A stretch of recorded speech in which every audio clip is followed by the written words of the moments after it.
The Forsaken Heir. Episode 81. Andrew heard the old man's words and said awkwardly, "Dad, you say that you wanted to marry the Sui family and turn Ziyu into the Wade family's daughter-in-law, but there is no suitable person." Zhongchuan said indifferently, "Didn't I say it last time? The son of Changying is a good candidate." Andrew said, but Leon also said at the time that the son of Changying is unwilling to come back to recognize the ancestor and return to the clan. "Maybe this kid hates us in his heart." Zhongchuan waved his hand. "Does he hate us? It doesn't count if you say it, and it doesn't count if I say it. He has to say it." Changying hurriedly asked, "Dad, do you mean to find the son of Changying to come back and recognize the ancestor?" Zhongchuan nodded. "I do have this idea, but I haven't figured out a useful method yet." Andrew felt a tremendous pressure and threat, and hurriedly said, "Dad, the son of Changying has been away from home for many years. He will completely be uncontrollable. Please think twice." Zhongchuan waved his hand. "You don't have to persuade me. When I asked Leon to buy the Emgrand group as a gift to him, I had actually decided that sooner or later I would let him come back to recognize his ancestors.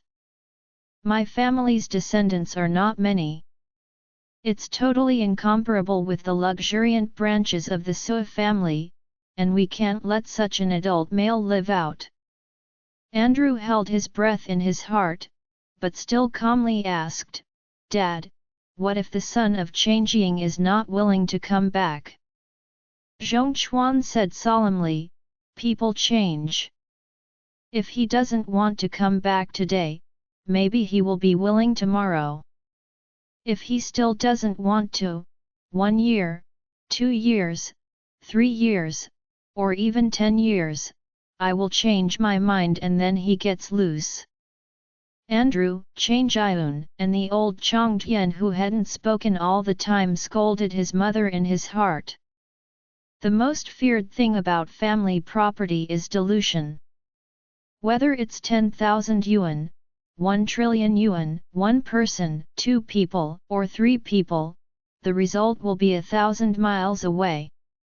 Originally, buying the Emgrand group for Charlie cost the family 100 billion, and also gave Charlie 10 billion in cash, which made everyone very unhappy. After all, after the father's death, when the family property is divided, the 10 billion yuan, on average, to the 3 sons' homes, each can get at least 30 billion yuan, and the result is that the 30 billion yuan is in vain. Therefore, they are also very worried that Charlie will return to the family. Zhongchuan didn't look at these sons or grandchildren but looked at his daughter, Cynthia. He sighed, and said, "Cynthia, the new year is almost coming soon." Cynthia hurriedly got up and asked, "Dad, don't hesitate to tell me if you have any orders, I will definitely go all out." Zhongchuan nodded and said, "Let's go to Orus Hill tomorrow. See Charlie, have a good chat with him, and ask him if he wants to come back. If he has this heart, invite him to come back and spend time together with us this year." Cynthia hurriedly said, "Okay Dad, I will go to Orus Hill tomorrow." As she said, she remembered something and asked, "Dad, Charlie is already married.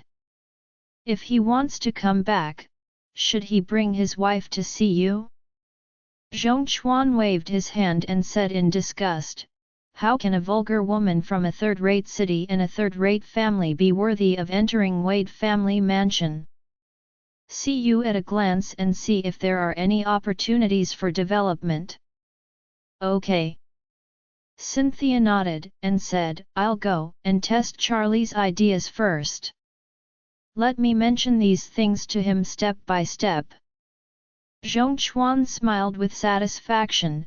I'll leave this to you.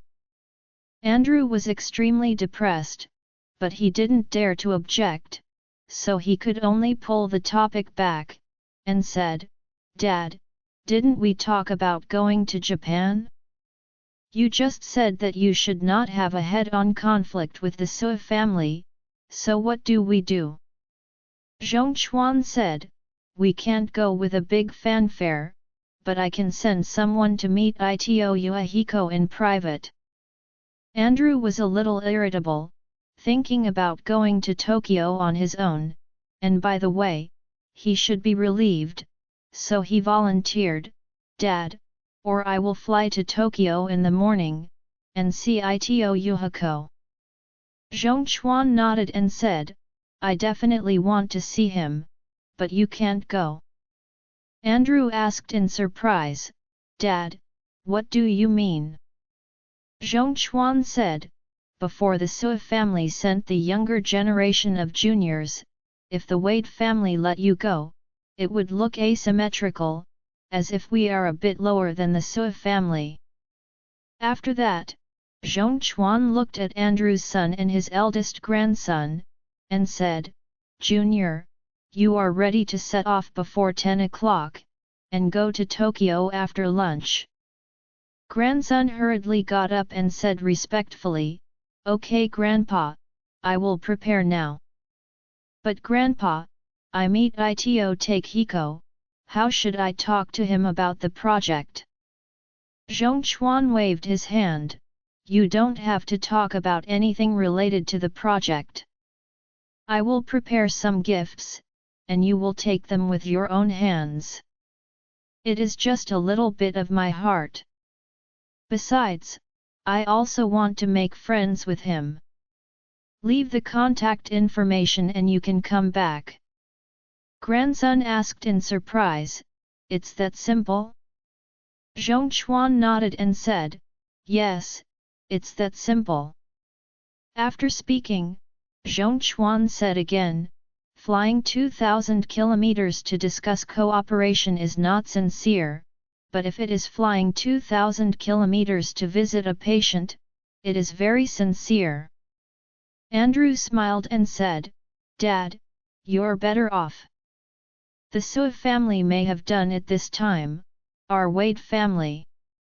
Zhongchuan nodded his head and smiled, and said, This is called the last thing first. Noon. Charlie had lunch with Nanako at the ITO mansion, and the two took the meal prepared for Ito Takehiko to the hospital. When they first went out, Zinn brought a few of his men to Ito Yuahiko's ward with a few exquisite gift boxes.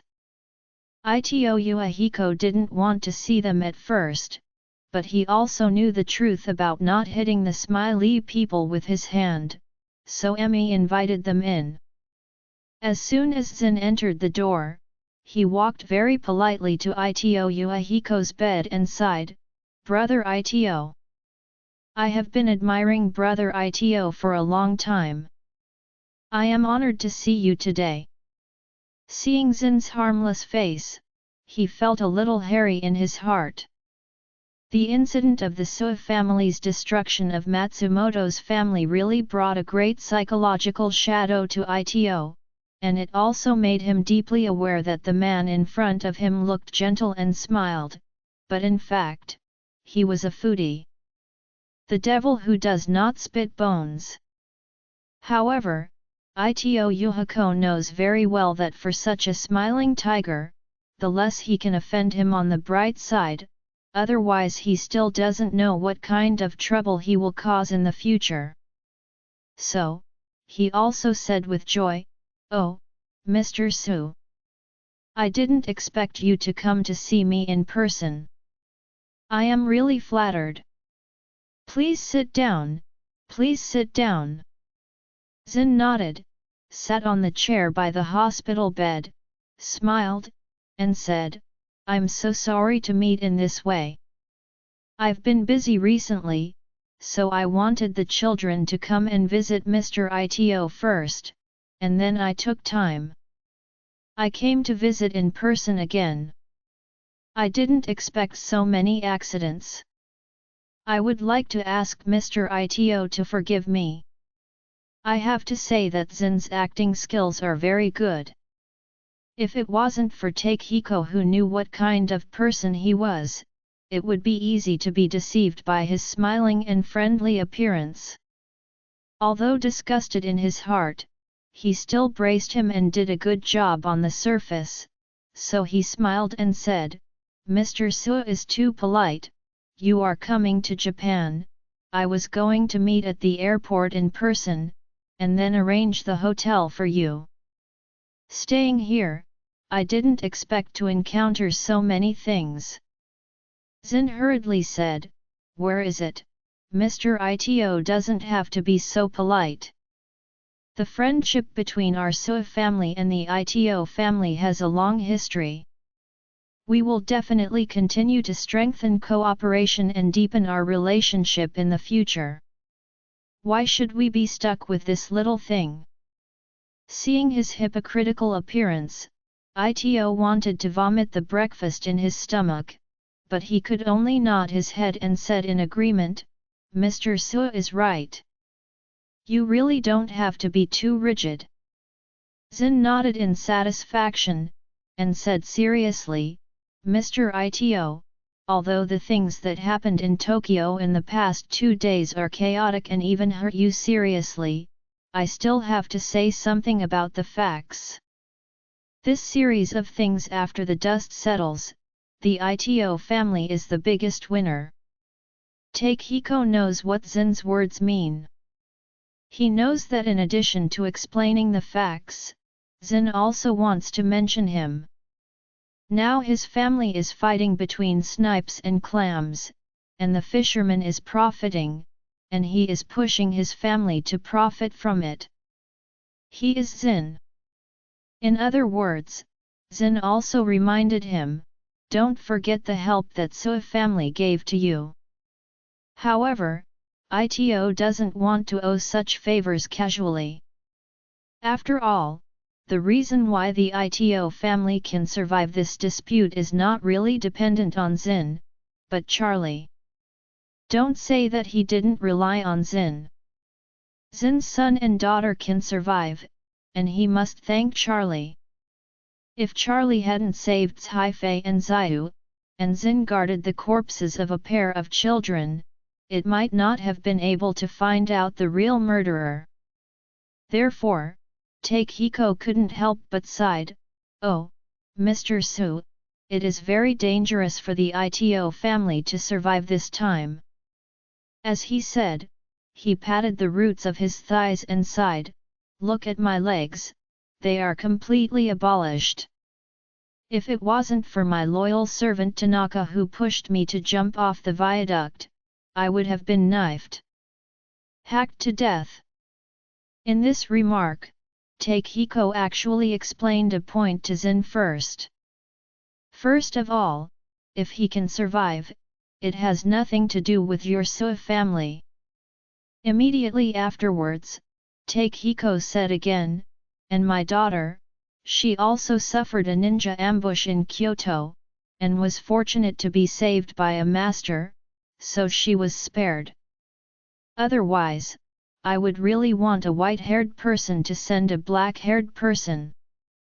Speaking of this, Takehiko pretended to be curious and asked, "By the way, Mr. Su, it seems that your children were also saved by the mysterious master in Kyoto?" Zinn's expression became a little depressed when he heard this. What he meant just now was to mention Takehiko. To have the last laugh, and kill Maki Takahashi and Ryoto Matsumoto.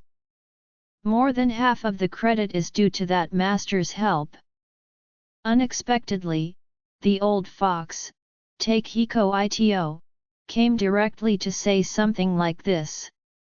The meaning is also very simple, don't say "I want to thank you," it doesn't exist. We both have to thank the mysterious master, otherwise my daughter would have finished. Both your son and daughter would have finished. Although Zinn was depressed, he couldn't refute Ito's words. After all, his son and daughter were indeed saved by that mysterious man. He also asked his son and daughter specifically, who is that mysterious person? Now that he has such a powerful ability, can he be used by him? But Ziyu told him that the mysterious person was very dismissive of the brother and sister. It was to help take Hiko Ito's daughter, Nanako, to relieve the troubles, so he chased them all the way. Rescue brother and sister, that was just by the way. The only clue they know is that he should be Chinese. But don't know anything in more detail. Originally, Zinn wanted Ruolai to leave to check the clues and details of that person. But now the TMPD, Japan's Ministry of Foreign Affairs, and the Homeland Security Department all want to capture his subordinates. So he could only give up this idea and let Ruolai return home first, so as not to be caught here. Once caught by the Japanese government, it will be as serious as the killing of the door. Even if she is not sentenced to death, it will be at least life imprisonment, so he won't think about it in this life. So Zinn could only give up temporarily. Now he heard Ito mention that person again, so he deliberately asked, Mr. Ito, that mysterious person is said to protect your daughter, so you should know him? Take Hiko shook his head and said regretfully, I really want to know him, but unfortunately, that person is really too mysterious.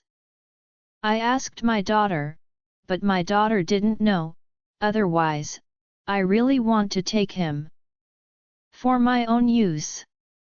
With such a powerful person by your side, you should never have to worry about safety anymore. Zinn observed at Take Hiko for a moment, feeling that he didn't seem to be lying. It seems that Take Hiko does not know who the mysterious person is. But why would he save Nanako? Is it a pure chivalrous man of justice? However, it seems a bit strange for a Chinese to come to Japan as a hero. Or, he is an overseas Chinese living in Japan? Zinn couldn't think of a reason, so he simply left it behind, looked at Take Hiko, and said seriously, Mr. Ito, I'm here this time. In fact, besides visiting you, I also want to talk to you about cooperation. Talk about a general intention. After speaking, he said, ocean shipping is the next very important business of the Sui family. Although we pursue a global strategy, we still attach great importance to the Japanese market in East Asia. Block business and reached a cooperation with the Ito family.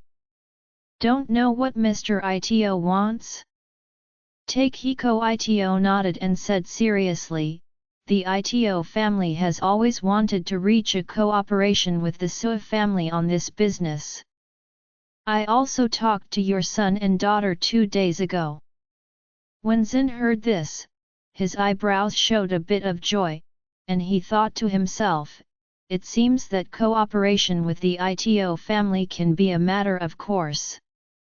Zinn was thinking triumphantly, but Take Hiko had already planned to use the dragging technique.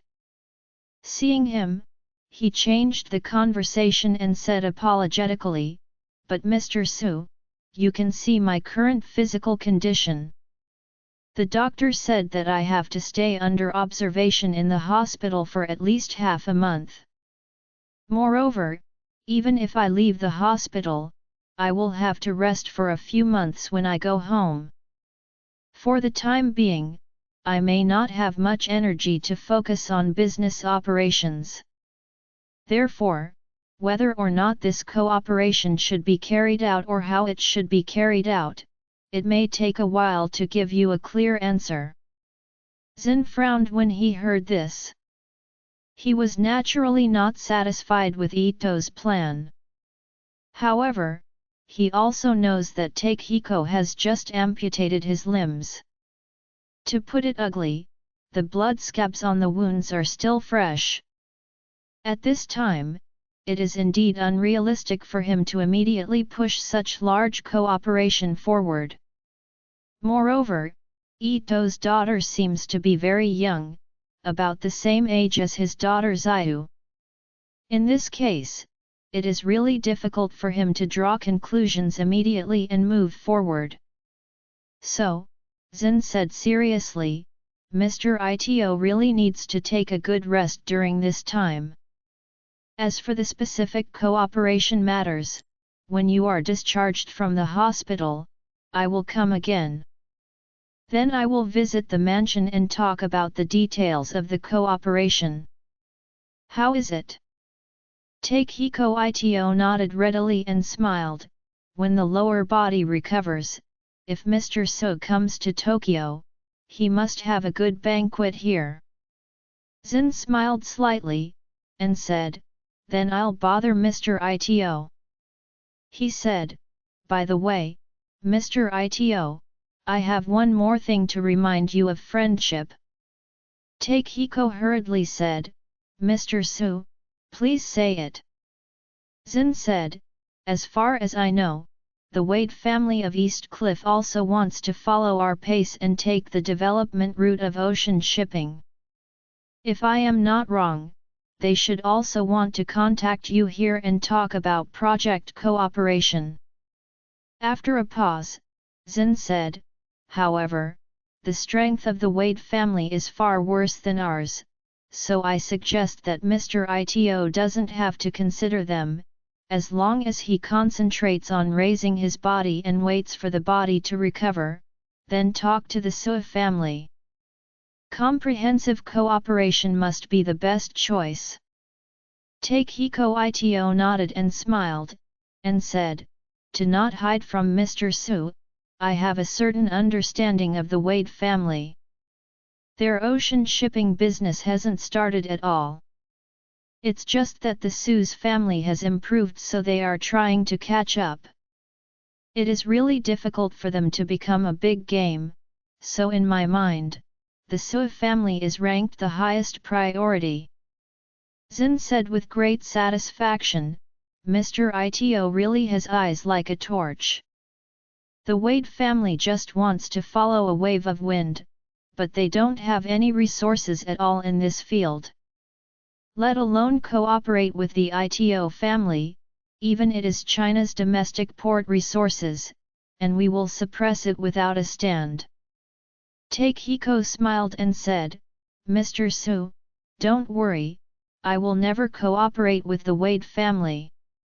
If I want to choose between the Su family and the Wade family, I will definitely choose Mr. Su.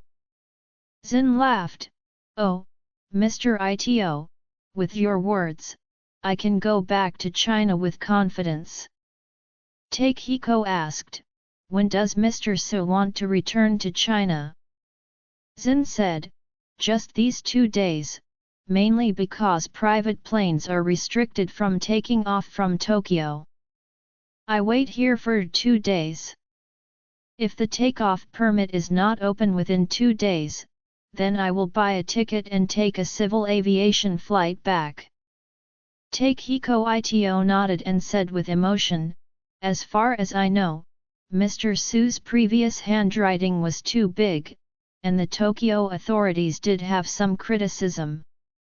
Zinn waved his hand indifferently, the TMPD and the Department of Homeland Security are all dogs. Ryoto Matsumoto was a sinister and vicious person. Don't know how many people would get killed if I let him in the world. I was not only acting for the sky, but also protecting the public order in Tokyo. After he finished speaking, he looked at Takehiko and said seriously, Mr. Ito, aren't you the direct victim of Matsumoto? If I can't kill him, he might have sent someone to the hospital to chase you down, like a ghost. Know how many people he will kill in Tokyo? Seeing Zinn's righteousness and boldness, Ito couldn't help being amazed by the thick skin of this man. He cursed secretly in his heart, Zinn, Zinn, you stinky shameless thing.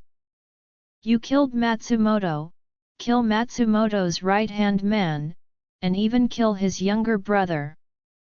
This is understandable, but you kill the whole family.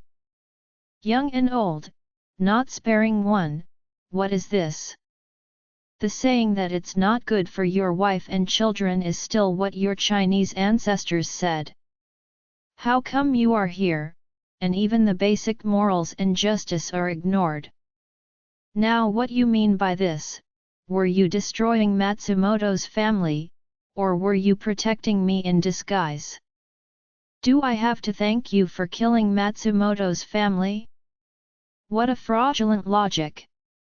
However, on the surface, Takehiko still said with emotion, "Oh, this is really thanks to Mr. Su, otherwise, I may really still have countless dangers and threats." Zinn nodded and said with a somewhat arrogant expression, "I hope the TMPD and the Japanese Homeland Security Department can understand this truth. Sometimes, the necessary surgery is still required, leaving the cancerous tissue in the body. It will only drag down the whole city, and I just fly over and perform a precise surgical operation on Tokyo." Takehiko Ito nodded in agreement, but he said in his heart, "This Zinn is a real dog. The more you talk, the more shame you get." Zinn looked at the time and smiled, "Mr. Ito, your body is still injured. I won't bother you anymore. The nutritional supplements I brought you are all very good natural medicinal materials and ingredients. I look forward to a speedy recovery." With that, Zinn's right hand, "Since we all have the intention of deep cooperation with each other, then I will wait for your body to recover, and we will move forward together hand in hand." Takehiko said seriously, "No problem. You and I keep communicating at any time." "Okay." Zinn laughed and said, "If this is the case, then I will leave first." Takehiko nodded, "Mr. Su walks slowly, I won't see you off here." Zinn hastily patted him on the shoulder, "Mr. Ito, you are welcome, take a good rest and heal your injuries." Takehiko Ito said to Emmy, "Emmy, please see off Mr. Su." "Okay, brother." Zinn got up and shook hands with Takehiko. Accompanied by Emmy, he stepped out of the ward. At this time, Charlie and Nanako had just arrived at the hospital, standing at the elevator entrance waiting. Emmy sent Zinn and Josh to the elevator entrance, and said apologetically, "Mr. Su, I have to take care of my brother, so I can't send you down." Zinn smiled and said, "Ms. Ito, please stay. Go back and take care of Mr. Ito." Emmy nodded, and bowed 90 degrees, "Mr. Su, take care." Zinn waved his hand and stepped into the elevator. After the elevator door was closed, Zinn asked Josh, who had been silent for a long time, "What do you think? What does Takehiko Ito think?" Josh thought for a moment, and said seriously, "Master, I think that although Takehiko has a good disguise, he still feels a little afraid of you." "Yet?" Zinn nodded, "It should be because of the fact that Matsumoto man's family is destroyed. Thinking about it now, what I did was really a little overdone." After he finished speaking, he waved his hand again and said indifferently, "I don't care about him. I killed Matsumoto because he wanted to harm my son and daughter. He wanted me to end. If I didn't let him die, others would think I am weak. A soft persimmon, anyone can squeeze." Josh asked, will Takehiko dare not cooperate with us because of this? Zinn snorted coldly, and said, give him some time to heal his injury first, and then come to him. At that time, we will have a cooperative approach, and there will be solutions for non-cooperation, don't worry. At this time, the elevator gave a ding sound and stopped on the first floor. Josh hurriedly stepped forward and said respectfully, Master, please. When the elevator door opened, Zinn took the lead. When Charlie saw the elevator coming, he was about to signal to let Nanako next to him go first. At this time, Zinn had already stepped out. The moment he walked out of the elevator door, he directly faced Charlie's eyes. At this moment, Zinn frowned slightly subconsciously, a familiar and unfamiliar aura that made him feel nervous. And Charlie, although he didn't know the man in front of him, but seeing the other person's eyes with full alertness and surprise, he couldn't help but glance at him more. The opposite man was in his early 50s, with a normal appearance and a normal figure. He was dressed very luxuriously. There was a bit of hostility between his eyebrows, and he looked like a cruel master. A face, but between the sparks and flints. There was Nanako beside Charlie, so she didn't pay too much attention to this man, and after passing by, he entered the elevator with Nanako. When the elevator door was closed, Zinn suddenly stopped and looked back in the direction of the elevator. Josh on the side asked him, Master, what's wrong? Zinn smacked his lips. Weird, the kid who entered the elevator just now has a familiar feeling. Josh asked curiously, do you have acquaintances in Japan? Zinn said, there are many acquaintances, but there are really no such young people. Does the kid just now look like a 26 or 7? He is about the same age as Zhai Fei, or 1 or 2 years older than Zhai Fei. Josh nodded, it's about the same age as the young master. Do you know him? Do not know. Zinn bit his lip and said with a black face, but he looks quite similar to an old friend of mine. Old friend? Josh asked curiously, Master, who is your old friend? Zinn asked with a very cold expression, have you ever heard others talk about Changying? Josh is not very young. This year is less than 40 years old. When Charlie's father, Changying, died, he was still studying abroad, and he didn't know what happened in East Cliff at that time.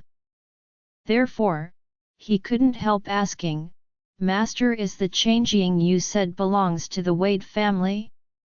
Yes. Zinn couldn't help thinking of Changying's heroic posture. At that time, Changying was really a super noble son who moved the capital. Handsome, unrestrained, and suave, and more importantly, his personal ability extremely strong, and he was definitely the first to excel in East Cliff. Back then, in front of Changying, Zinn was completely gloomy. Changying, one of East Cliff's celebrity ladies, squeezed their heads and wanted to marry Changying. One by one, they could not wait to find a life for Changying. Zinn's wife, Liana Du, who was also Zhai Fei and Ziyu's mother, loved Changying to the death. Back then, Zinn exhausted everything and launched a frantic pursuit of Liana, but Liana completely dismissed it and wanted to marry Changying. Even if Changying already had a fiancé, Liana was determined to die for him at any time. Even if Zinn worked hard to create a grand proposal that made a sensation in East Cliff for her, Liana still did not agree. In front of countless people, Liana only said a few words to Zinn. The first sentence was, "I'm sorry, I can't marry you." The second sentence, "Because Changying is not married after all." Because Changying has a fiancé but is not yet married, Liana still felt there was a glimmer of hope and was still unwilling to give up. He asked a woman to marry him, but the woman said in public that she was still waiting for another person. Zinn still remembers this strange shame. From then on, he hated Changying deeply. Later, Changying got married in East Cliff. That night, Liana cried out all her tears and stayed behind closed doors for a month. Zinn brought flowers to Du's house every day to beg to see her. He persisted for 39 days and spent 39 bouquets of roses before finally knocking on Liana's heart. Liana, who was nearly 20 kilograms thin, walked out of the room and the door, and said a word to Zinn who was holding flowers outside the door. She asked Zinn if she might not forget Changying for the rest of her life, Zinn would still marry her. Zinn gritted his teeth and agreed. Then, Liana and Zinn became engaged, and a month later, got married. When he got married, Zinn slept with anxiety and fear every night. He was afraid that his wife next to his pillow would suddenly call Changying's name in her dream. Worry soon became a reality. A few days after the wedding, Zinn could hear Liana whimpering in her mouth and yelling Changying's name every day while she was half asleep and half awake. During that time, Zinn almost collapsed. Later, the eldest son's Haifei was born. Liana finally shifted her focus from Changying to her son. Since then, Zinn could finally sleep well. The son's loud cry in the middle of the night became even the most beautiful lullaby for him. He could sleep peacefully in the cry of his son, but he couldn't listen to his wife's sleep, whispering Changying's name in a very low voice, because the name became his nightmare. Thinking of the humiliation in the past, Zinn felt extremely angry. Even though the incident had passed more than 2 decades, even if Changying had passed away long ago, he still couldn't swallow this breath. Josh was surprised when he saw his cold expression, clenched fists, and trembling teeth. He worked for Zinn for many years, knowing that Zinn looked like this. He was generally angry to the extreme. When he heard that Matsumoto was the man behind the kidnapping of Haifei and Ziyu, his performance was no different from now. Josh couldn't help but wonder in his heart, what exactly did this Changying do to make Master so angry? Thinking of this, he couldn't help asking, Master, is the man just like that Changying? Like. Zinn nodded, and said, but his temperament is a bit low-key, maybe he is dressed somewhat casually. Changying back then could be said to be full of style, walking with wind, an amazing aura. Josh asked again, is that kid just now the offspring of Changying? Impossible. Zinn said coldly, Changying's offspring has long since disappeared, and the life or death of him is uncertain. The Wade family couldn't find him. It is estimated that he died outside long ago. As he said, Zinn smiled darkly, and mocked, back then, Changying made enemies everywhere and offended the Rothschild family that controlled Europe and the United States. He was also targeted by all kinds of people in China because of his sharp edge. People who wanted to kill him were really too much. Speaking of this, Zinn lit a cigarette and said lightly, although the kid looks a lot like him just now, I think he is likely to be a Japanese, maybe it's just a little like him. Josh nodded slightly and asked him, Master, where shall we go next? Back to the hotel or? I won't go back to the hotel. Zinn said coldly, if the TMPD can't catch them, if they can't stay away, they will definitely find a way to embarrass me and disgust me. I'd better leave Tokyo early. Having said that, Zinn told him, just leave the hotel room there. Let's drive north directly to Aomori Prefecture, the northernmost part of Honshu, Japan. We will soak in hot springs for 2 days, relax and then go to China.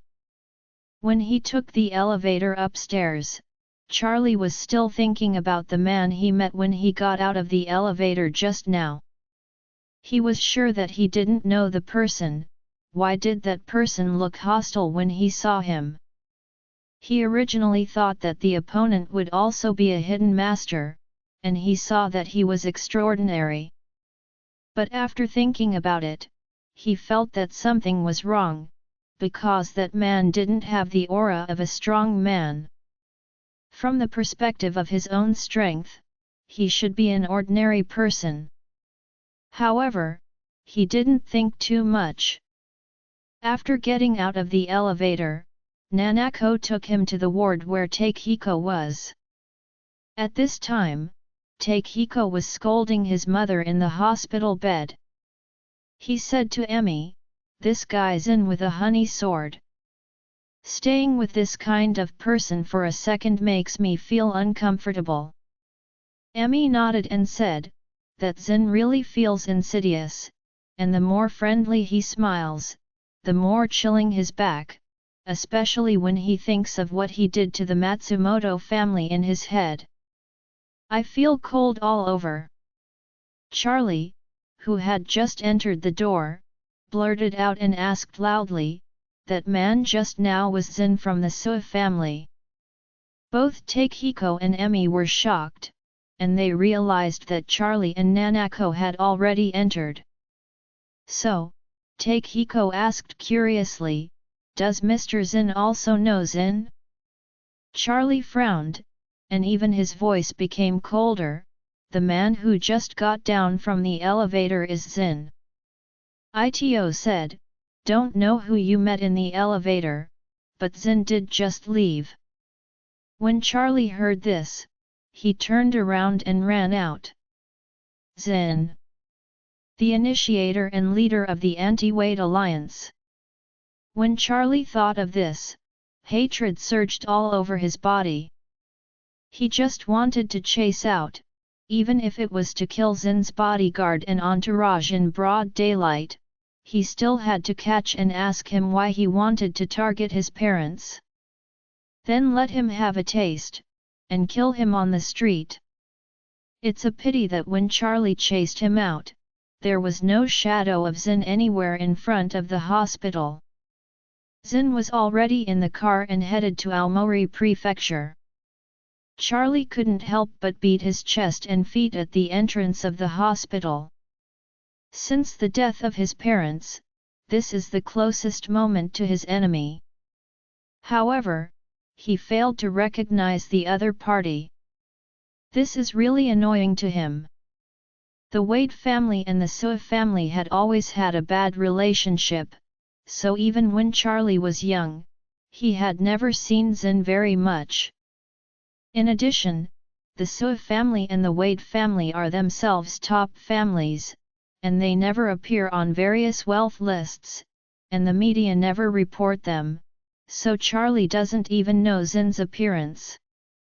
At this moment, he was extremely depressed. When he came to Japan this time, he had close contact with the Sui family one after another. First, he accidentally saved Caifei and Ziyu, and now he just passed Zinn. Charlie gritted his teeth and thought to himself, if he were to give himself a chance to go back a few minutes ago, the first thing he would do when he saw Zinn would be to smash his dog head first.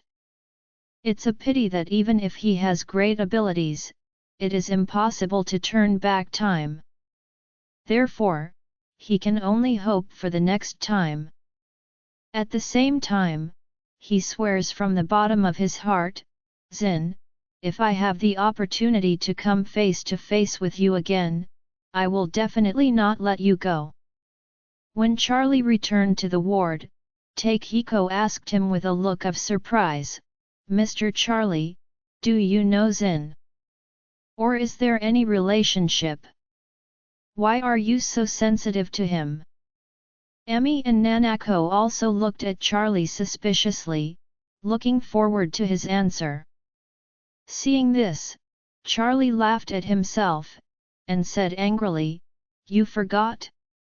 I accidentally saved his pair of children. He is so rich. It stands to reason that he has to give me 10 billions? I didn't expect to let him run away." Takehiko suddenly became dumb. He didn't doubt the authenticity of Charlie's words, because Charlie was in his eyes, everything was good, but that he loved money as if it was like his life. For money, he could even shamelessly blackmail or even maliciously occupy it. Therefore, he accidentally rescued Caifei and Ziyu. Because of his character, he didn't want to ask for some money. It really wasn't him. When Nanako heard this, she couldn't help laughing and saying, "Master, you are too fascinated by money. Did you know that when you heard the word Zinn just now, you acted as if he was your murderer? Like an enemy, I didn't expect it was just a creditor in your heart." Charlie smiled bitterly and said casually, "Hey, it's a pity that I let him run away, but it's nothing. Sooner or later, he will still have the opportunity to see this debt. He can't hide from the 15th day of the first year." Nanako nodded, and then said to Takehiko Ito, "Odo-san, I brought 2 sick meals here today. One is for you and the other is for Tanaka.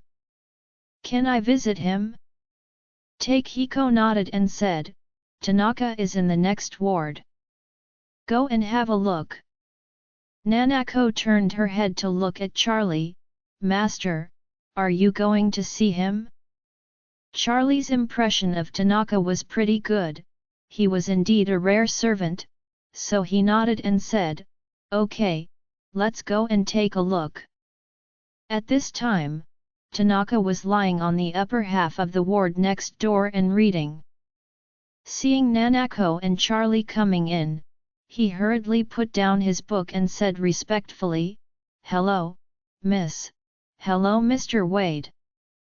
Nanako smiled slightly and walked forward with the lunch box, and said, "Tanaka, I brought you a sick meal from home.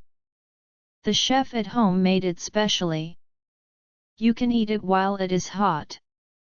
Hiroshi Tanaka was flattered and said, "Miss, how can I let you deliver food to me? This is really impossible."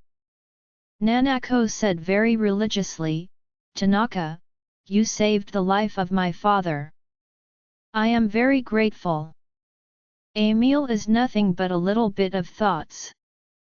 Hiroshi Tanaka said sincerely, "Miss, with your words, it is worth 10,000 deaths." Nanako said, "Tanaka, if you have any needs, just tell Aunt, she will find a way to solve it for you. You must cheer up, recover well, and leave the hospital early."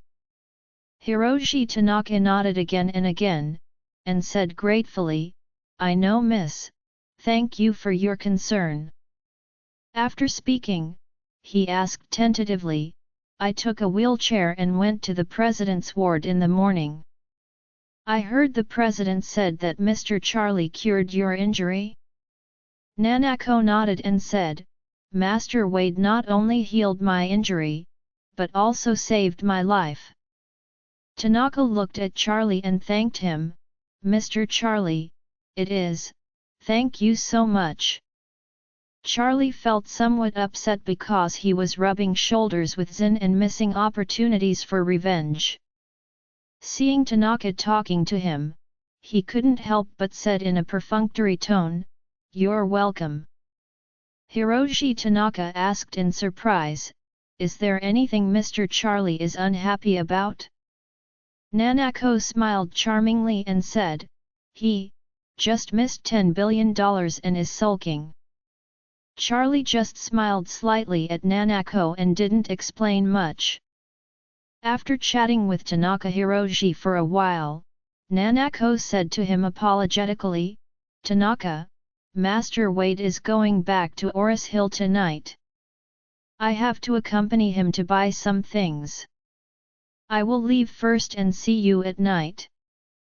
Hiroshi Tanaka hurriedly said, "Miss, you and Mr. Charlie go to work, don't worry about me, don't have to come to visit me specifically.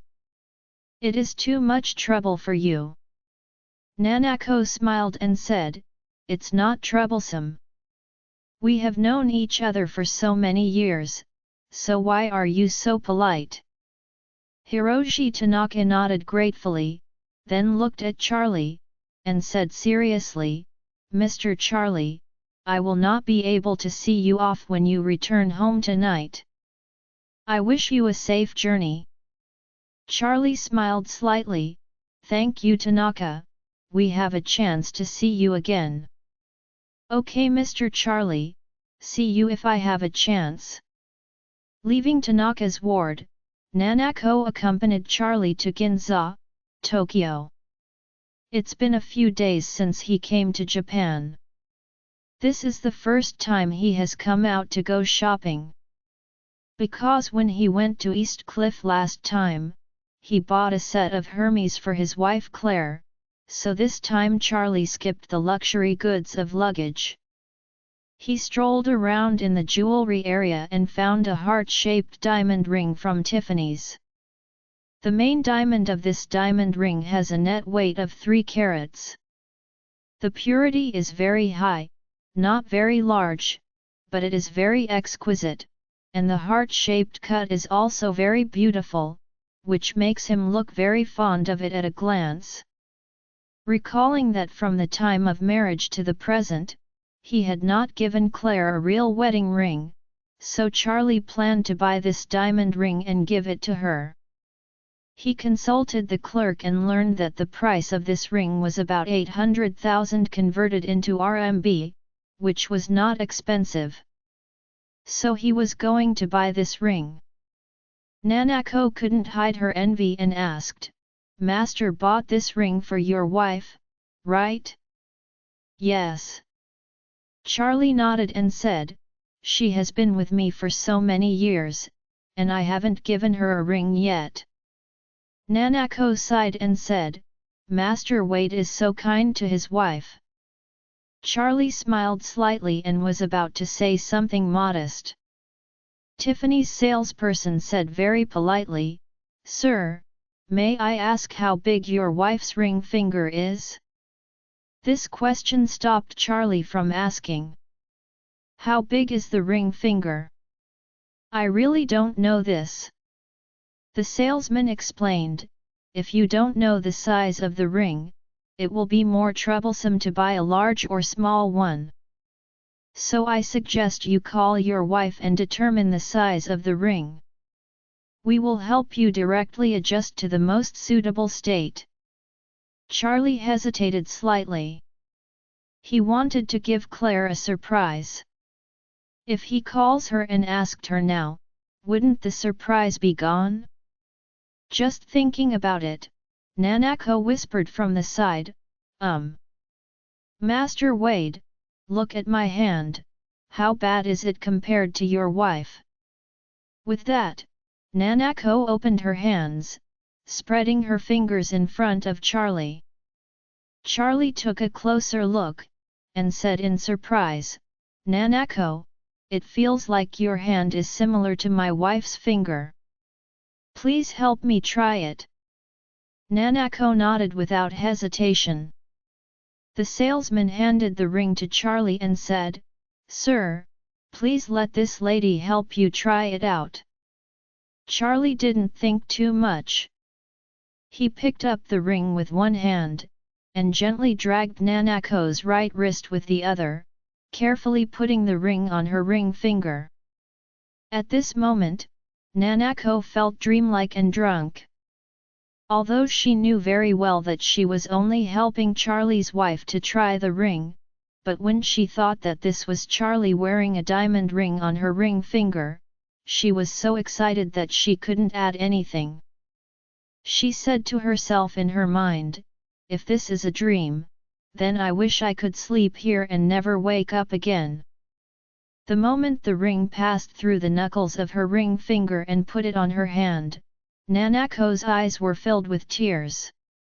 She hurriedly lowered her head, not wanting Charlie to see what she was like now. She liked Charlie very much, but she didn't want to put too much psychological burden on him. Because she faintly knew in her heart that the main reason why Charlie came to Japan this time to visit her in Kyoto was definitely not because of how much he liked her in his heart, but because he sympathized with and felt sorry for her. She can understand Charlie's feelings. That is a kind of empathy that a person who is also a martial artist has in his heart. What is empathy? It is the emotion of understanding each other, empathizing with each other. It's like a racer, seeing another racer suffered a car accident and was seriously injured or even killed on the field. His empathy for the injured must be stronger than ordinary people.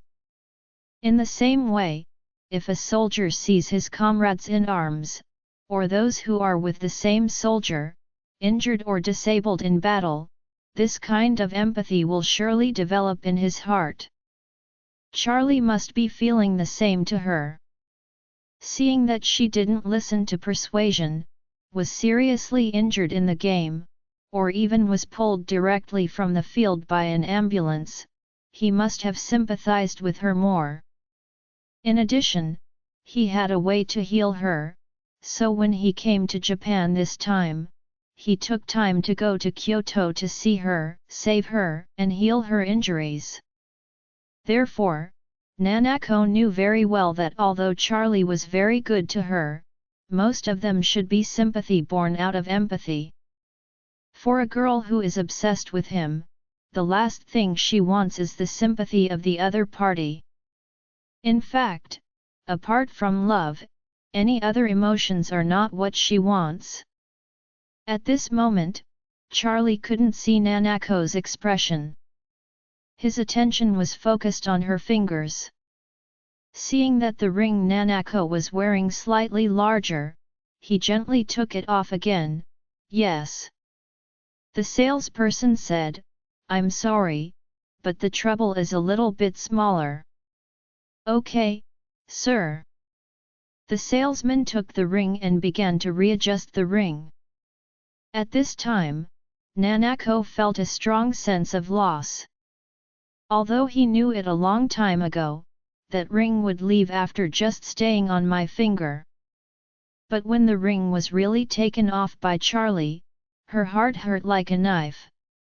However, she did not dare to be seen by Charlie, so while Charlie was watching the salesman adjust the ring, she hurriedly said, "Master, let me go to the bathroom." After speaking, he ran away before Charlie responded. The reason why she had to run away was because the tears filled her eyes, and her eyes were too big to bear.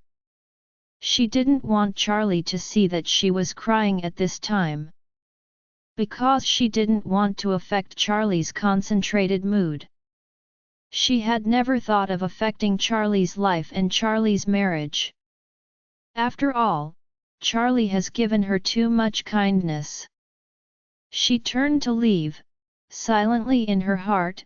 Tonight, Master Wade will leave Japan, return to the embrace of his family, and return to his wife.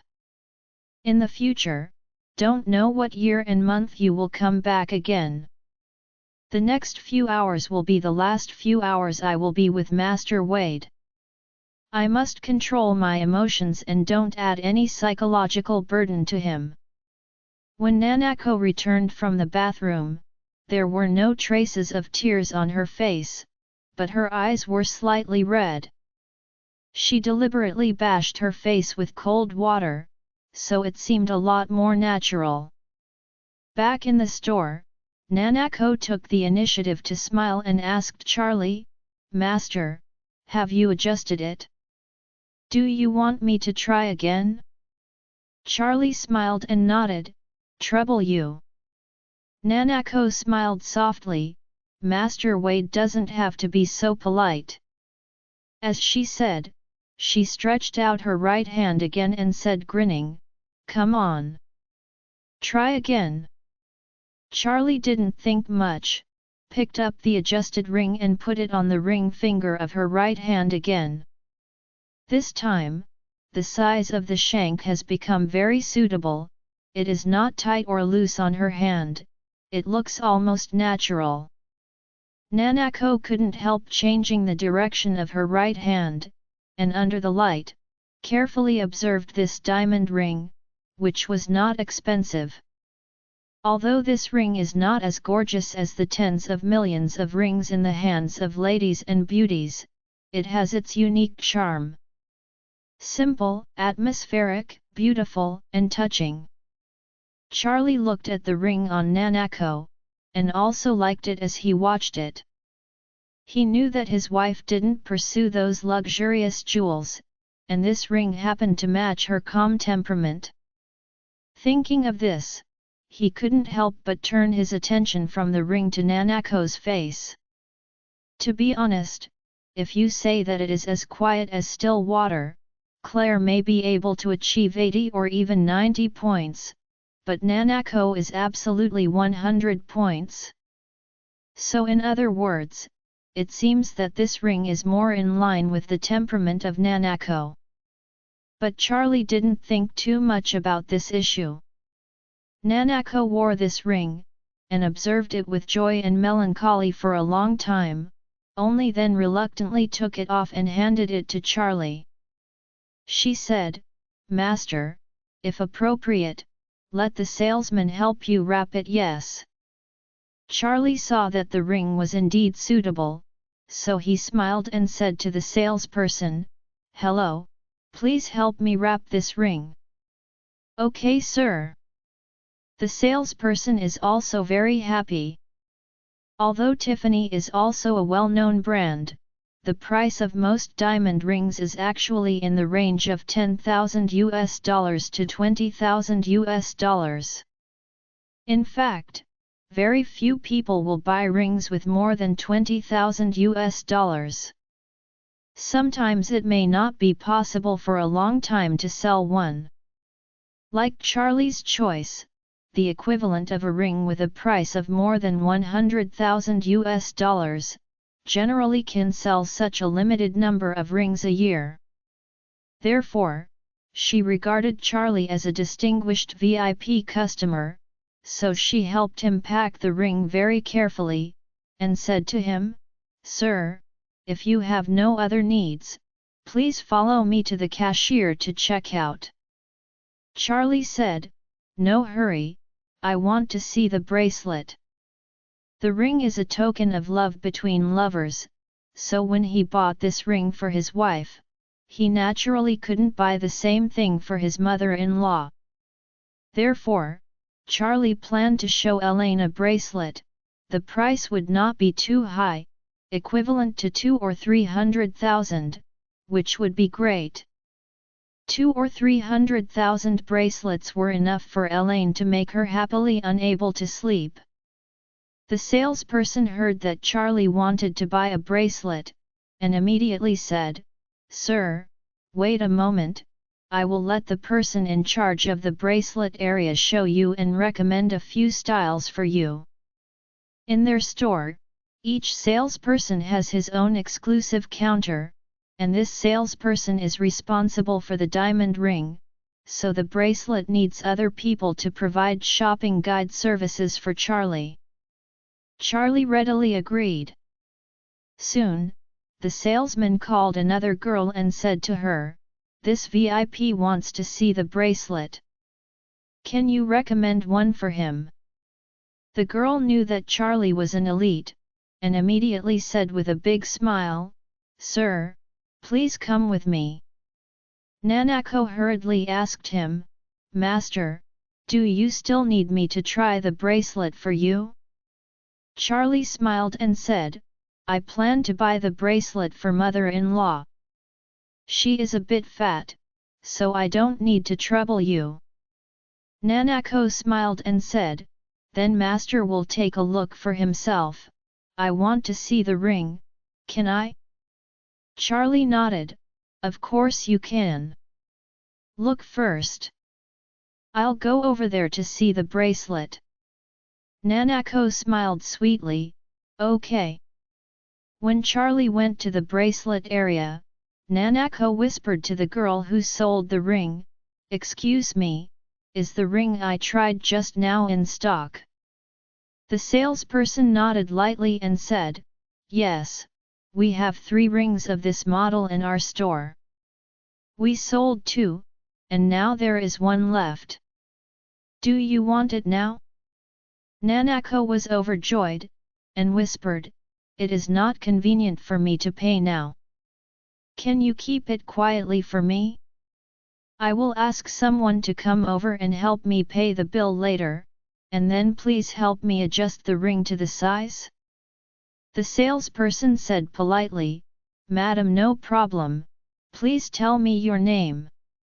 When the person you arrange comes over, he can tell me your name. Nanako smiled happily and said, my name is Nanako Ito, and the other party will tell you that he buys it for Miss Ito. The salesperson nodded slightly, okay, Miss Ito. Nanako blinked, and said in a low voice, don't tell the gentleman who came with me, keep it secret for me. Although the salesperson was a little puzzled, he nodded his head very dedicatedly and said, don't worry, I will not disclose it to anyone. That's good. At this time, Charlie was on the side of the bracelet counter, looking around. There are many styles of bracelets in this store, most of which are relatively low-key and simple, but there is a rose gold bracelet full of diamonds that is more luxurious. Charlie knows Elaine very well. What he likes most about his mother-in-law is that she can see the luxury at a glance.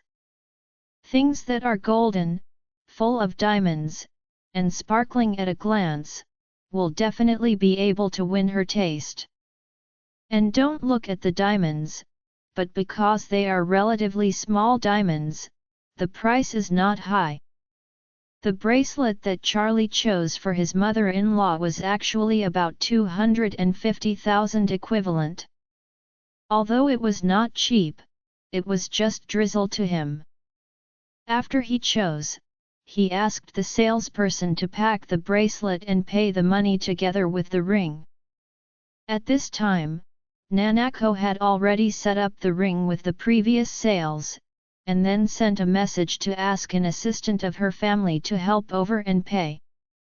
After the arrangements were made, she came to Charlie contentedly and asked him with a smile, Master, have you chosen everything?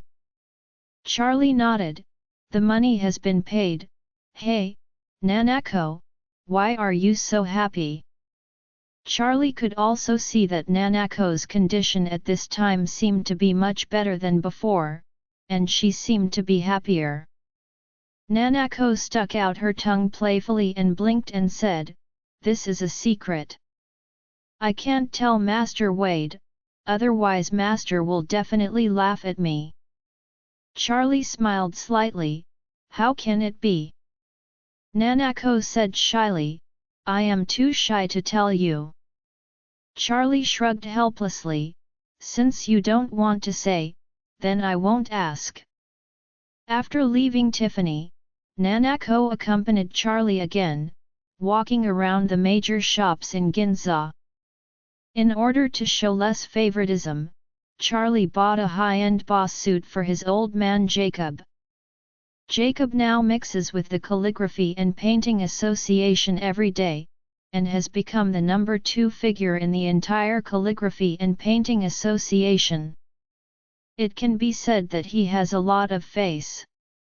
What's more, the Calligraphy and Painting Association he is currently in and Miking's senior college often have contacts and exchanges, so Charlie buys a suit for the old master, and also wants to help the old master to dress up and make him more energetic and more appealing.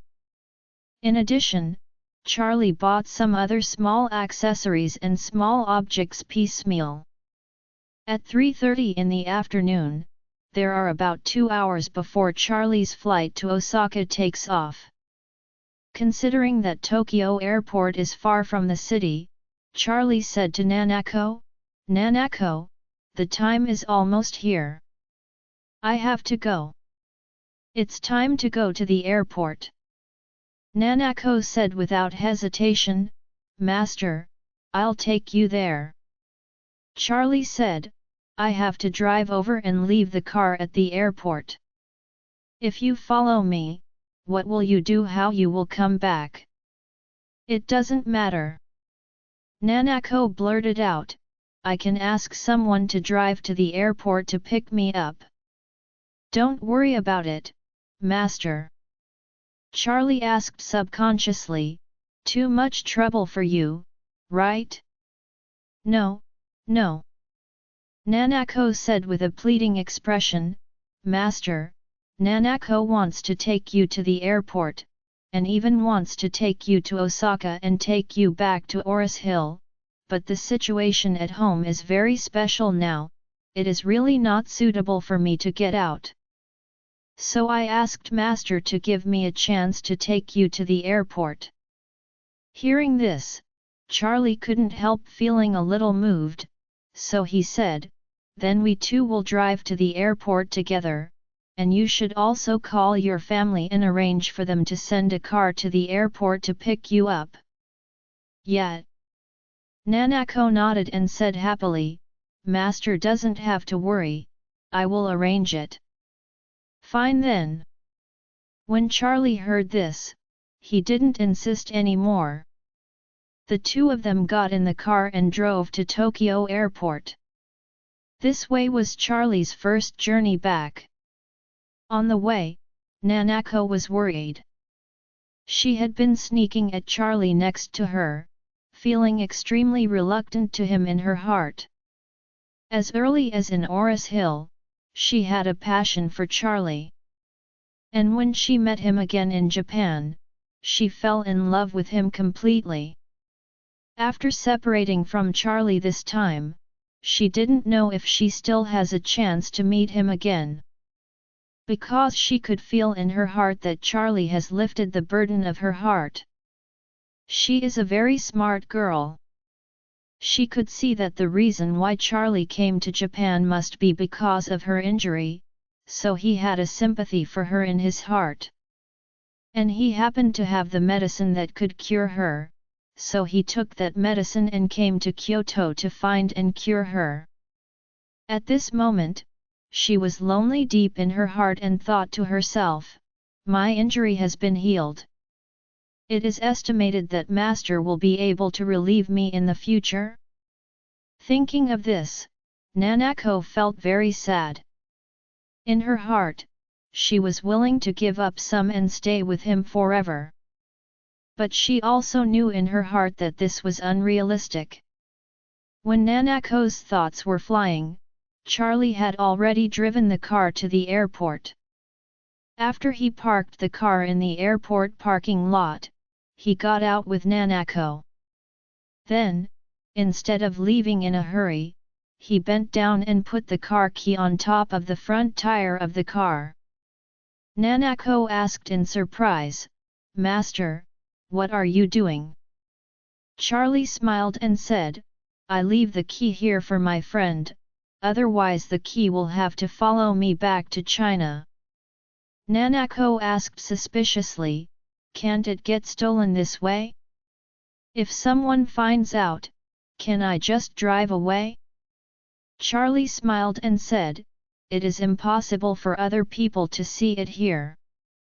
There are so many cars here. Who would bend down to look at other people's car tires?" After speaking, Charlie said again, I will tell the owner of the key when I go back. After the owner knows it, it will be very convenient to pick up the car for him.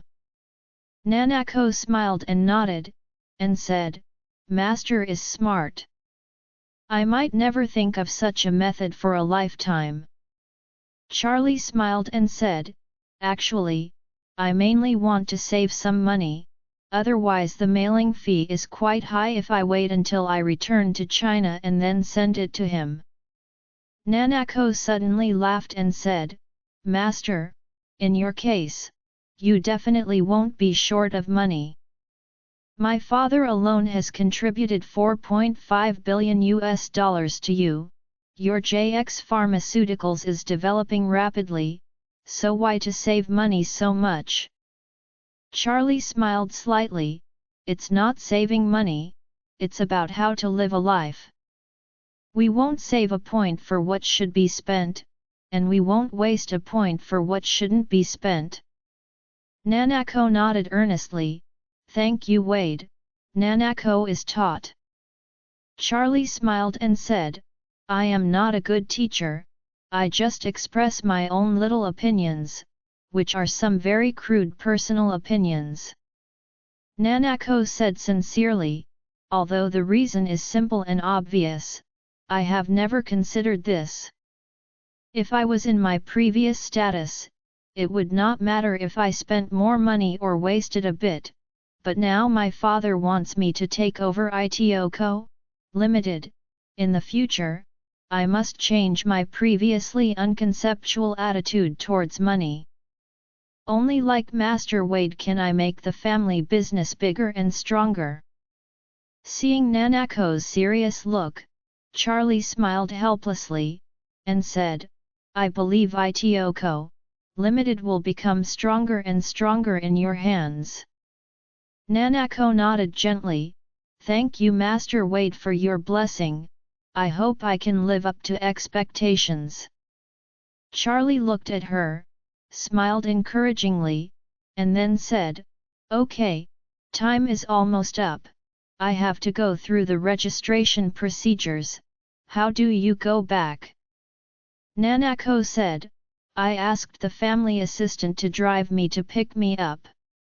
With that, she checked the time and hurriedly said, He may take a while to arrive, or I will send you to the security checkpoint. Charlie nodded, and the two left the parking lot together and went straight to the airport departure hall.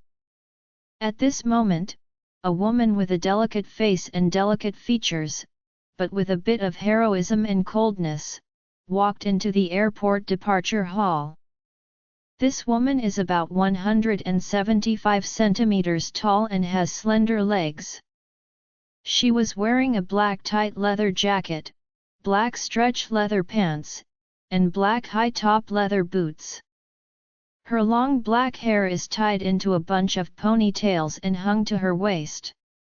This woman is beautiful and moving, but her face is icy. She stepped into the airport and went directly into the VIP security check channel. The male staff in charge of checking the boarding information turned his eyes straight when he looked at the woman. After the woman stood in front of him for a few seconds, he came back to his senses and said blushingly, Miss, please show your ID and boarding pass. The woman handed over the certificate blankly, and the other side glanced at it. It read Tsurualai. At this stage, in order to detect the murderer of Matsumoto's family, Tokyo Airport has strengthened exit inspections. However, due to the shortage of manpower, there is no way to strictly control all passengers. Although Rualai took a Chinese passport, because her boarding pass was for Osaka, not for leaving Japan, the staff did not report to the leader. He just read Rualai's name silently in his heart a few times, and felt that the name was very nice, but he couldn't tell why it was really nice. Rualai saw the other party holding her passport in a daze, and the first thought in her heart was whether her identity has been exposed and the other party had already noticed it. However, she quickly analyzed it and felt that such a thing was unlikely. First of all, the TMPD only knows that it was a hidden master from China who killed Matsumoto, but they don't know anything else. They also don't know who killed the Matsumoto family. What's more, Japan is so close to China. There are so many tourists, overseas Chinese, and business elites traveling between the two countries on weekdays. The TMPD cannot lock itself in such a short period of time. After a quick analysis in her mind, Ruolai could conclude that the staff in front of her was probably just amazed by her appearance, and was a little slow to react. So she asked the staff member blankly, "Does my passport look good?" The other party nodded subconsciously, "Very pretty." After finishing speaking, he realized that he accidentally missed his mouth, and hurriedly handed the passport back to Ruolai with both hands, and said apologetically, "Miss Su, I'm so sorry. I didn't mean it." Ruolai completely ignored his apology, but continued to ask him with a cold expression, "Then can I pass?" "Of course." The staff was pressed by Ruolai's glamorous aura to cold sweat, and quickly stamped her boarding pass and handed it to her respectfully. She received the boarding pass and immediately turned to leave. The staff member turned to look at her back, with a face full of intoxication, and he couldn't help sighing and muttering, This is simply her cardons.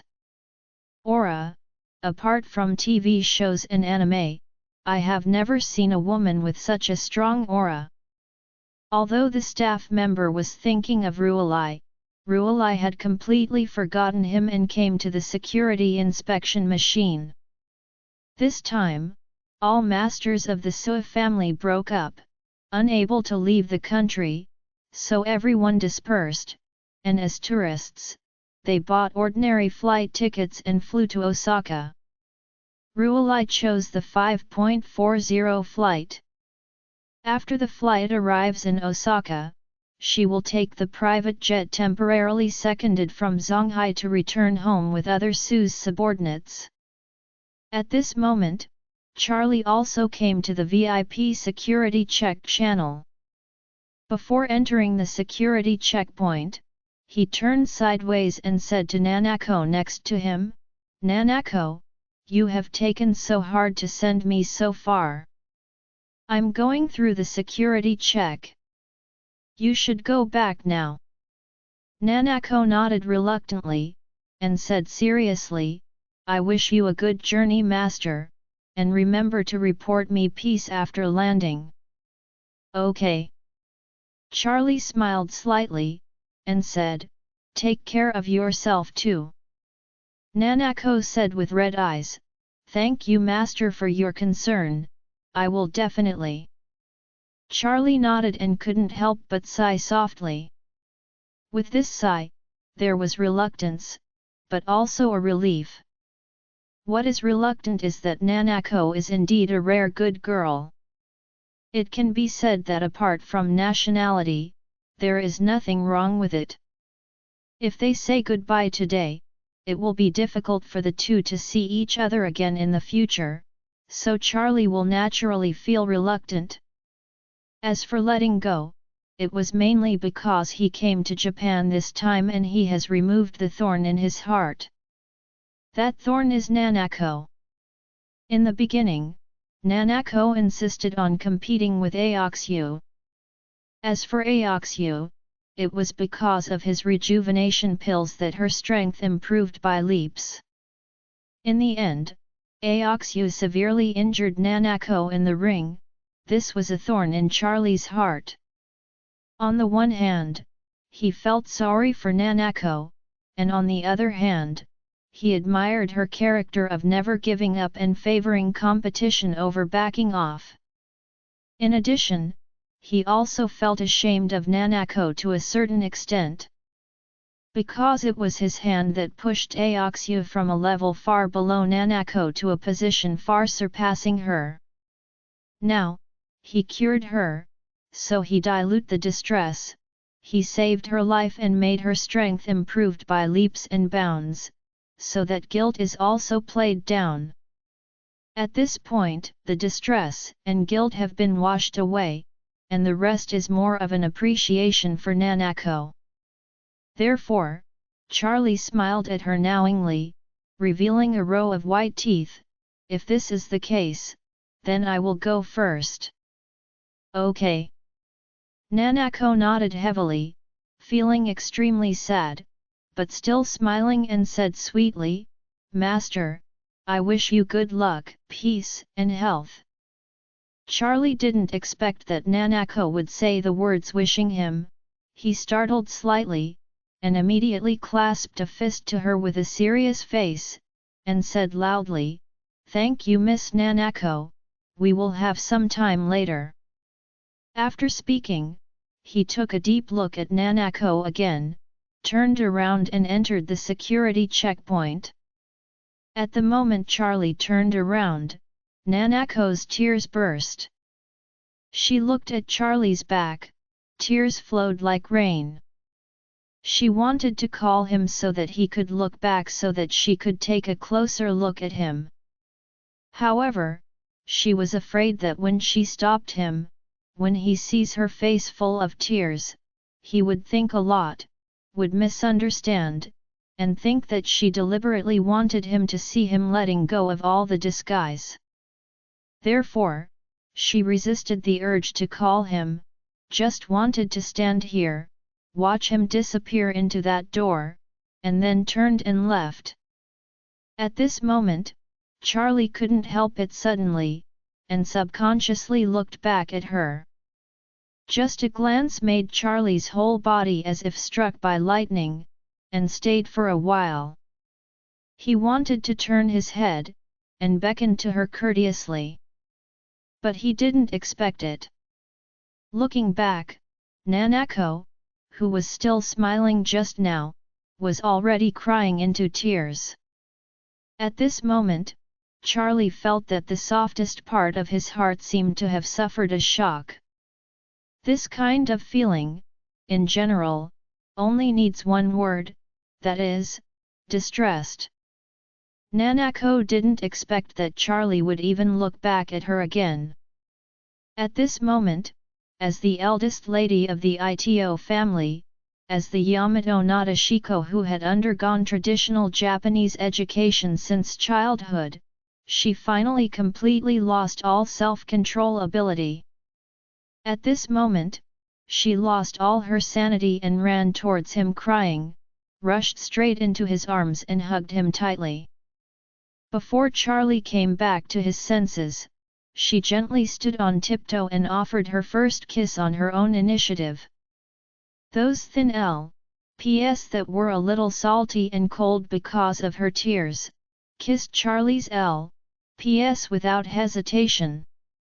Charlie felt the soft and cold touch of Nanako's lips first, and then felt a slightly bitter taste in his mouth. He knew in his heart that this was the smell of Nanako's tears. At this moment, he felt a little bit reluctant and helpless. A few seconds later, their lips parted, Nanako raised her head, looked at Charlie with red eyes, choked up and said, Master, don't forget me.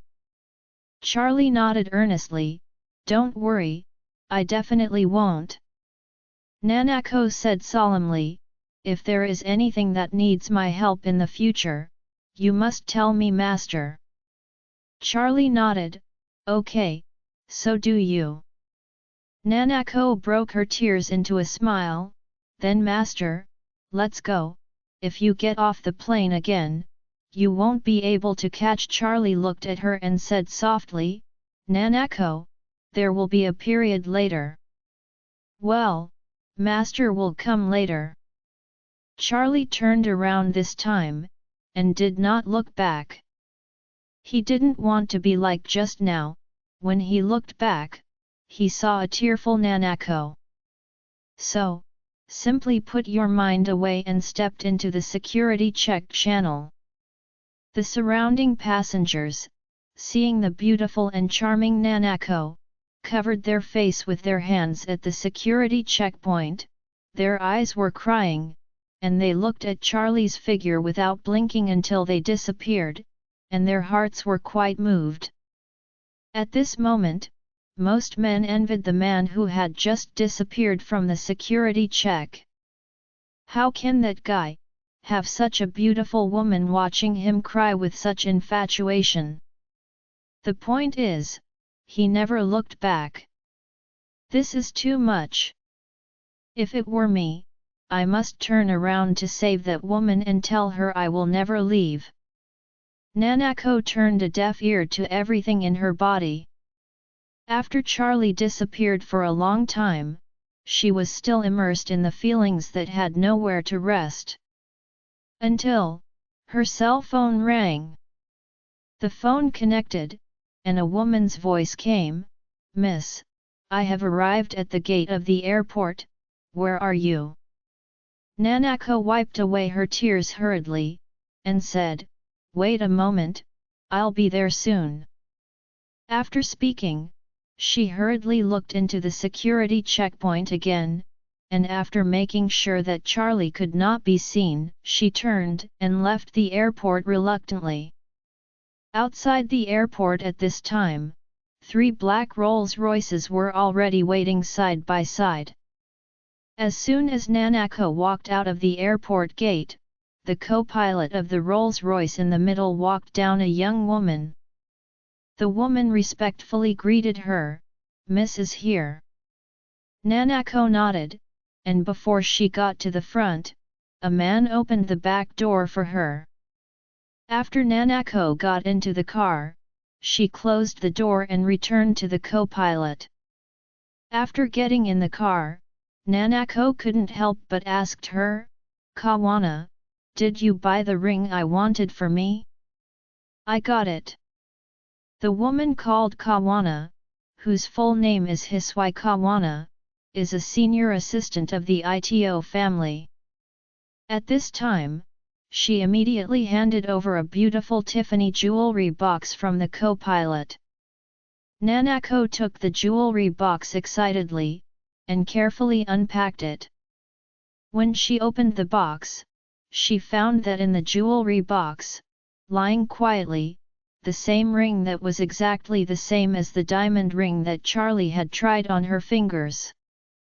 The rings are the same in style and size, even the size of the shank is exactly the same. As soon as she saw this ring, Nanako felt extremely happy and joyful, as if this ring was really given to her by Charlie. Seeing her looking at this ring, Kawana was overjoyed and asked in surprise, "Miss, why would you be interested in a brand like Tiffany? This brand is a very ordinary jewelry brand, and this ring is too cheap, and diamonds are really hard to get out." Kawana is right. This kind of diamond ring, which sells for less than RMB 1 million, is simply for ordinary little rich people. The real rich don't even bother to wear this kind of ring. The richest people in Europe, America, Japan, and South Korea like diamonds the most. Some of them are very pure, and the cutting process can reach the top diamonds. One is worth 10 million. Real wealthy people buy this kind of diamond, specially made into diamond rings. Therefore, the diamond ring worn by the top wealthy people is worth more than tens of millions, which is really not ordinary. Chinese rich people like more things. They not only like diamonds, but also all kinds of gems, especially jade. The real top quality Emperor Green Jade has a surprisingly high price. It is not a big problem for a bracelet to be worth more than tens of millions or even hundreds of millions. Because for the wealthy, this kind of jewelry can not only bring out face, but also has a lot of room for appreciation. The Ito family itself is Japan's top wealthy family, and Nanako is the only daughter of the family patriarch. She would like this ordinary small diamond ring, which really exceeds Kawana's cognition of her. Nanako held the diamond ring in love, and said shyly, "Kawana, there are some things that cannot be measured by money. This ring may not be worth too much in your eyes, but it is invaluable in my eyes." After all, she couldn't wait to wear the ring on her ring finger. Looking at this ring, she couldn't help showing a happy smile on her face. Kawana exclaimed, "Miss, the ring finger is specially used to wear a wedding ring. You can't wear a ring on the ring finger. Otherwise, if someone sees it, he will think you have been married." When Nanako heard this, she suddenly realized that as a single woman, she really shouldn't wear a ring on her ring finger. This would cause misunderstandings among people around her. But this did not delay her love for the ring, so she hurriedly took off the ring, put it back carefully, and stuck out her tongue at Kawana. "It's okay, I just wear it for a try. I will definitely not wear it." Kawana nodded and asked her, "Miss, where are we going now?" Nanako said, "Go to the hospital, I'll accompany father." "Okay." At this moment, Charlie had successfully passed the security check, and took his passport and boarding pass to the VIP lounge. Now, there is about an hour before the flight takes off, and about half an hour before boarding. There were not many people in the VIP lounge, so Charlie randomly found a seat and sat down. As soon as he sat down, a beautiful waiter immediately said to him, "Hello sir, do you need something to drink?" Charlie didn't know why, but Nanako was still in his heart, so he waved his hand absently, "No, thank you." The waiter nodded and said politely, "If you have any needs, please feel free to tell me." "Okay." After Charlie finished speaking, he was about to take out his mobile phone to contact Isak. With his keen hearing, he heard a woman not far away. She lowered her voice and said to the phone, "In order to avoid unnecessary trouble, notify the crew, tonight first Zhonghai, we will rest one night in Zhonghai and return to East Cliff tomorrow." Originally, Ruelai's retreat plan was that everyone dispersed to Osaka, and then transferred a private jet from Zhonghai to bring everyone from Osaka directly back to East Cliff. However, considering that if the TMPD cannot catch her and the other Sua family members, it will definitely recheck the previous exit records, so a plane flying directly from Osaka to East Cliff will inevitably become the most in the eyes of the TMPD. Suspicious object. Therefore, Ruelai decided to fly to Zhonghai from Osaka first. The Japanese side only has the right to check the flight information related to its own country. In theory, for all flights departing from Japan, the Japanese side has the right to check all the information about the flight.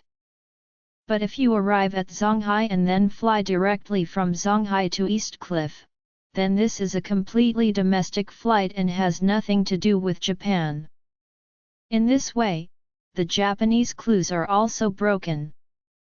It stands to reason that Ruelai would not make such a low-level mistake of being heard when making a phone call. She deliberately chose a corner in the VIP lounge where there was no one within 5 meters. And when she called just now, she deliberately suppressed her voice to the lowest level. Judging from her experience, with the volume of her words just now, it is impossible for anyone to hear it even within 3 meters. unless that person is only about 1 meter away from her. In addition, she didn't reveal too sensitive information when she spoke, only that she changed the plan and flew to Zhonghai first and then to East Cliff. However, she did not expect that she would be heard by Charlie several meters away when she called with such a low voice. Charlie heard her words and immediately realized that this woman must be from the Sui family. The reason is simple.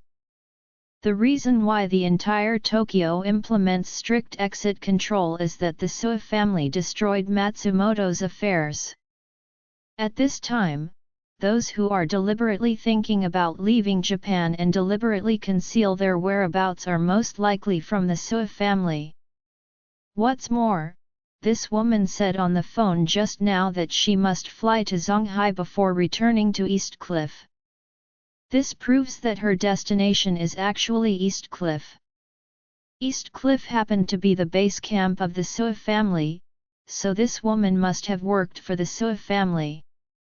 After Ruolai gave orders, she put the phone back in her pocket and closed her eyes in the seat to rest. Charlie quietly looked at the woman not far away. The beauty of her appearance was Charlie's first impression of her, and his second impression of her was that the features of this woman made people feel too cold. The 9 profound heavenly scriptures made Charlie's perception more sensitive, allowing him to perceive a deeper taste from a person. The feeling that Ruolai gave him was faintly bloody. This kind of feeling is rarely encountered in ordinary people, so he can be sure that this woman's hands must be bloody. If he thinks about it, he should be the killer of the Sui family. Moreover, listening to what she said, masters sent by the Sui family to Japan should be just like her, preparing to leave Japan by private jet from Osaka. Thinking of this, he immediately took out his phone and sent Isak a WeChat message, "Old man, you can check it out immediately. There are a few private planes flying from Osaka tonight." Isak did not ask the reason, and immediately began an investigation. Although he doesn't have much energy in Japan, collecting some tips, this basic problem can still be solved. Civil aviation information itself is not considered a secret. Even the route of a private jet cannot be concealed from the airport staff and the airport dispatch system. Therefore, Isak quickly found some information and summarized it to Charlie. Isak's message to Charlie showed that there were 4 private jets flying from Osaka to Zhonghai tonight. 2 of them are small business jets with very few passengers. Both planes carry about 10 passengers. Considering that there are many masters from the Sui family in Japan, it is unlikely to take this kind of aircraft back, so Charlie then directly filtered out the 2 planes. The remaining 2 are private jets modified from Airbus A320 aircraft, and the number of seats for the entire aircraft is about 40 to 50 people. Therefore, Charlie speculated that the person from the Sui family who left Japan from Osaka tonight will take one of the 2 A320s. So he asked Isak to carefully investigate the information of the 2 aircraft. Both aircraft are registered in China. One of them is under the name of a domestic private airline, but it is actually serving a high-end travel agency, specializing in high-end outbound charter flights, and this aircraft just left from the south yesterday. Shenzhen City sent a high-end tour group of 40 people over, and today plans to pick up another group of tour group members to return to Shenzhen City. The other one was registered under the name of a real estate company in China Shipping. The plane arrived in Osaka from China Shipping only today. The original flight plan was to fly from Osaka to East Cliff, but the flight plan was temporarily changed and applied permission to fly from Osaka to Zhonghai. As soon as Charlie saw this, he knew that the last plane must have been arranged by the Sui family. Analyzing so far, Charlie suddenly had a bad idea. As a result, he wiped a cold smile on the corner of his mouth, and after giving Isak some orders, he smiled at the corner of his mouth, squinted his eyes on his seat and squinted to sleep. 20 minutes later, a gentle voice rang in his ears, "Priority boarding of your flight has already started, honorable first-class passenger.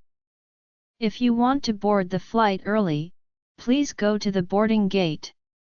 Charlie gave a hum, and glanced at Ruolai's position, and saw that Ruolai had also stood up, and thought to himself, thinking of this Sui family's female assassin, she is on the same flight as me.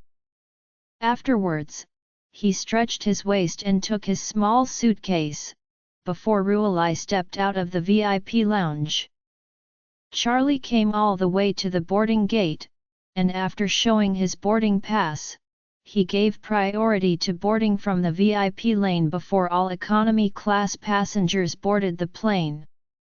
Since the plane was flying on a 1-hour short-haul route from Tokyo to Osaka, the plane had very few first-class cabins, with only 8 seats. Charlie's seat was in the second row by the window on the right. The weak flight attendant offered to help him put the suitcase. Charlie thanked her, but he did it himself and put the suitcase in the overhead compartment. Just as he sat down, Ruolai walked in with a few first-class passengers. When Charlie saw her coming in, his first thought was to turn his head and not look at her, so as not to be discovered by her. However, between the electric light and flint, he suddenly realized a problem. A female killer like Ruolai's strength and perception ability, although not necessarily better than him, must be superior to ordinary people. And she is so beautiful, she must have accepted the attention given to her by ordinary men. If you deliberately avoid looking at her, she is very likely to notice something abnormal. So Charlie deliberately looked at Ruolai with a look of surprise, as if he was shocked by her beauty and excited about being able to take the same plane with her. Ruolai felt Charlie's scorching gaze, but just glanced at him casually, and her heart was immediately full of disdain. She secretly said contemptuously in her heart, "Hey, it's another rag who can't pull his legs when he sees a beautiful woman." Although Ruolai sneered at Charlie's performance, it was Charlie's superficial appearance that made her relax a little guard against Charlie. Then, she stepped to his side and sat down directly next to him. As soon as she sat down, Ruolai spent her spare time and looked at Charlie silently. This was not because she had doubts about Charlie, but because of her usual cautious habit. In each environment, the first thing she will do is to have a relatively in-depth understanding of the environment, so as to obtain more information that may be useful. She observed Charlie for a while, and found that this man was really handsome and looked pleasing to the eye. It is that when he looked at her occasionally, the straightforward look makes people look a little bit uncomfortable. So, Ruolai turned around, looked at Charlie, and asked with a smile, "Hello. Are you Chinese?" Charlie didn't expect that this Sui family's female assassin would turn her face to talk to him, so he pretended to be surprised, and then asked with a bit of surprise, "Beauty, how can you tell that I am Chinese? This is not a flight to China." Ruolai smiled slightly and said seriously, "The difference between Japanese boys and Chinese boys is still very big. For example, Japanese boys basically shave their eyebrows, and their hairstyles and dressing styles are also different." Charlie smiled and said, "The beauty is really observant." Ruolai nodded, and asked him, "Where are you from China?" Charlie said casually, "I am from Wuhan." "Oh?" Ruolai raised her eyebrows and said with a smile, "Wuhan is a good place. As the saying goes, there is heaven above and Suzhou below. The soil and water there are very nourishing." After that, Ruolai asked him again, "By the way, since you are from Wuhan, you should know the Wu family, right?" After all, Ruolai is a well-versed and experienced master. Hearing Charlie introduced himself as from Wuhan, her first thought was to determine whether Charlie lied. She felt that if the man next to her did not lie, he would most likely be a very useful tool person. On the next trip, if there is an emergency, he can be used as a shield, so that she can be better. Be safer. Charlie heard the woman next to him mention the Wu family, and knew that the other party wanted to test if he was from Wuhan, so he smiled and said, "Who doesn't know about the Wu family? The current owner is Regner. He has 2 sons, one is called Roger and the other is called Wu Qi. That Wu Qi is very famous. It is said that don't know which of the tendons didn't match up, and he has to eat poop every once in a while. Oh, it's also amazing." Ruolai smiled and said, "I didn't expect you to be familiar with Wu's affairs." Charlie said with a playful smile, "Of course, who doesn't know about the Wu family, Wuhan?" As he said, Charlie lowered his voice and said, "Tell you something more exciting." Ruolai nodded, "Listen with respect." Charlie hooked her and said, "You get closer and I will tell you." Ruolai couldn't help frowning slightly, and said in a cold tone, "You can just say that." Charlie wrote a copy of his face. How can this secret be told in front of so many people casually? If you want to listen, come and listen. If you don't want to listen, forget it. Ruolai's anger came up all at once. Seeing Charlie's serious intention to take advantage of her, she wanted to lick him with her big mouth. However, Ruolai really wanted to know what exactly Charlie knew about the more explosive material, so she suppressed the disgust in her heart and moved her body towards him, and said coldly, "Hurry!" Charlie also deliberately leaned toward her, spitting out warm air in her ear. "Some time ago, the brother-in-law of Regner, that is, Nanshan, the leader of the Regner gang, was killed. He was killed together, with his wife, and a lot of beggars." Ruolai immediately retracted her body from Charlie's side, keeping a certain distance from him, and said coldly, "That's it?" It was all popular in short videos at the time. "I ask you. Does anyone else know?" Charlie shrugged, "I thought you didn't know." Ruolai glared at him disgustingly. In her opinion, Charlie just used this matter to try to get close to her. But fortunately, he didn't take any real advantage, so Ruolai didn't have an attack either. However, after this incident, Ruolai's guard against Charlie was even lower. Seeing that Ruolai could no longer speak, Charlie voluntarily leaned over to ask her, "Hey beauty, where are you from? I told you all, so do you want to talk to me?" Ruolai said blankly, "You told me, it doesn't mean that I have to tell you." Charlie smiled and said, "Beauty, don't be so cold. You are such a beautiful big beauty, you should smile more, smiling more will make you look better." Ruolai rubbed her temples, and said disgustedly, "I'm sorry, I want to rest." After speaking, she simply closed her eyes. Charlie asked again, Beauty, what are you doing in Osaka? Are you going to Osaka or returning from Osaka? Ruelai opened her eyes, frowned at him, and asked, how do you know that I am going back to China from Osaka? Tokyo won't let you go. Charlie sighed, and said, don't know what is going on in Tokyo, and what exit control is going on. My family is still waiting for me to go back to celebrate the New Year. There is no choice but to choose from Osaka. Ruelai nodded lightly, and thought to herself, it seems that I am too sensitive. People in Tokyo who want to return to China basically have to leave from Osaka or other airports in northeastern Japan.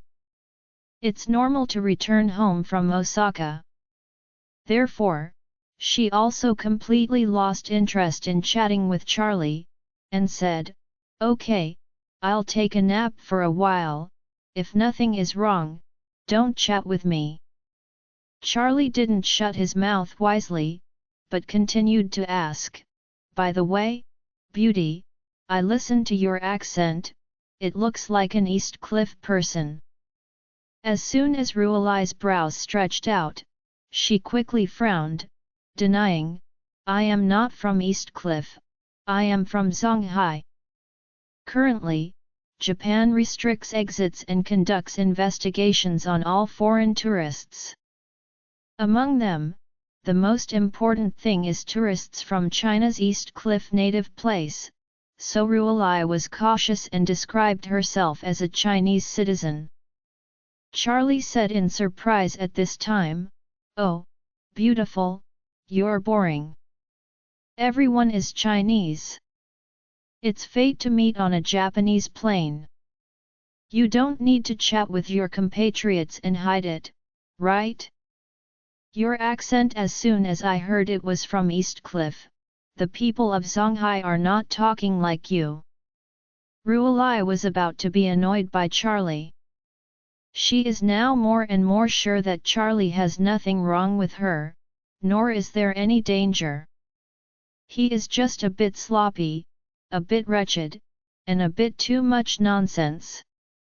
So while bothering him so much, she also completely relaxes her guard against him. At this time, she closed her eyes and rested her mind, too lazy to talk to him. Charlie has already instructed Isak on WeChat to prepare according to his plan. Join our Facebook and WhatsApp group for more updates, link is given in description. Rest audiobook will be continued in next episode.